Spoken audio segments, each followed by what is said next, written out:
Alright, fair warning guys, this is another video I'm filming with my baby. If you hear her in the background, just overlook it. I don't really have anywhere else to put her. She's the most important collectible I've got. Isn't that right, baby? Oh no. You're gonna start... No! Say bye-bye! That's a proper goodbye. Hey guys, welcome to another review. Today I'm going to be reviewing the Lanard Aliens USCM, as in, I'm guessing, United States Colonial Marines? I don't quite remember. This is going to be their APC, if I remember correctly. I believe that's what the vehicle's called. Unfortunately, I'm not reviewing this guy yet. This is a Marauders Task Force bug hunt character, but this is so you can see the scale of the vehicle here. I was very iffy on purchasing this vehicle for a while, because of the size of it, obviously. But sometimes size doesn't matter, I guess. Let's see, we're going to go over the Sculpt, I suppose, paint details, and then we're going to go over the, I guess, inside of it. So, there's not much to look at, to be honest. It's pretty much just a basic military green here, which is fairly close to the one in the movie. I believe the one in the movie is very dark, and obviously way bigger than this because it's supposed to fit probably like 20 people versus this one fitting technically 2. So, and I say technically because it's a really rough fit with some figures, others fit much better. I will say the sculpt on it is really nice. You can see there's some paint details on the front. Let me go over that. It's got a little arrow on it. It says 2D, not exactly sure what that's for. 2D Sulaco, so that's the ship in Aliens. And then over here we have the Uss Sulaco. So this is a very specifically Aliens vehicle, which technically wasn't in the movie, but I digress. As you can see here, there's like the tracks so that the gun could roll back like it does in the movie, but it doesn't. It just articulates 360 there. So no paint details on the back, nothing on the bottom. On the sides we just got that, and then these guys here. And then I suppose that's the kill count for whatever. No paint details on the wheels. For articulation on it, we do have the front gun, and then the back gun here, which does a full 360. This front one is a little limited because it gets stuck right there. I like the look of this a lot because it does definitely resemble the one from Aliens. But it's going to be a size issue when you're purchasing it. This is $15 or $14.96. Okay, just a second, baby. Just a second. Give me a second here. Technical issues. Please stand by. Hello. You're okay. Alright.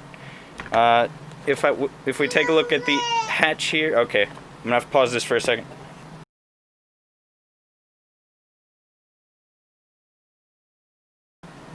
Alright, so if we take a look at the inside of the hatch there...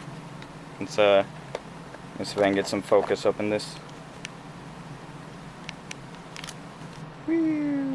There we go. You got a nice little... it's 2 seats in there. Which, well, they're basic design seats. Nothing special about them. There's no steering wheel in there, obviously, as you can see. It's all hollow up front. But they do manage to put in a few details. Like, there's a little computer in there. I don't know if you can see it. Yeah, it's basically just a decal and then a little keyboard sculpted into there. And then this is just a huge hollow inside basically back there. So you can put, like, I assume extra weapons or just some extra parts if you got them. Maybe stuff another dude in there. Try and see if you can fit 3. But let's try and put some figures inside. I haven't actually tried with the bug hunt figure. I think he's a little too big. No, it looks like he fits fairly well. It won't be able to close on him though.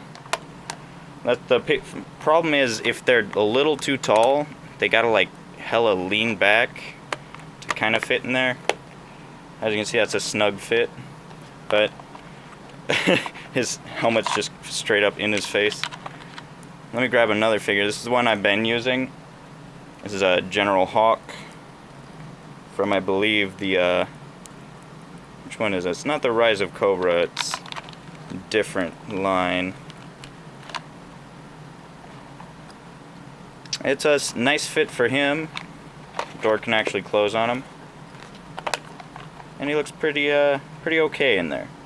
Now the problem with the way it's designed, where the seat is on the side here, is if you grab another figure, who I got here?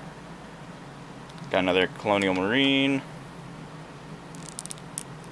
They can't really sit the sideways way. I don't know, maybe if you're able to like completely get their legs up in their chest, you can kind of get them that way. So the way I've been doing is just have them kind of back to back here.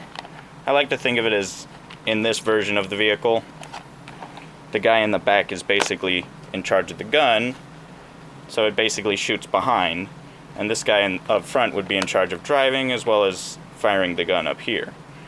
I don't know, it's silly, but you know, you gotta work with things you got, because the only other version of the APC that's out there is by Hiya Toys. You can look it up. It's worth like $300, I think it was last time I checked. You know what, something I didn't take a look at with you guys, there's a little illustration of an alien there with a mark out on it. That's kind of cool. And it says, keep clear sliding door, even though obviously this door does not open. It's only the top that opens. So there's not a whole lot to say about this, but I feel like there is a lot of play value that you can get out of it. It's more of like an expanded universe piece in my mind. It's like, I'm not going to use this as the APC from the movie, although you could probably do some perspective shots if you're into photography with your toys. I know a lot of people do that, where it's like them in the foreground, you got their APC way in the background. It's like you can't even tell that thing's no bigger than your thumb. But I like it. Would I recommend it for $15? Definitely. It's hard to recommend if you're just a G.I. Joe fan and not really an Aliens fan, because as far as the vehicle goes, it's nothing too special, but its attachment to Aliens and its design is definitely going to be attractive to anyone who is a Alien fan. Just realize it says Bug Crusher up there. That's pretty cool. It's all like faded out paint. And obviously the four wheels move. No rat shit or anything, it just free roll. So that's on my review of it. I hope you guys liked it. Make sure to like, comment, share, subscribe. I'll see you in the next video. Bye.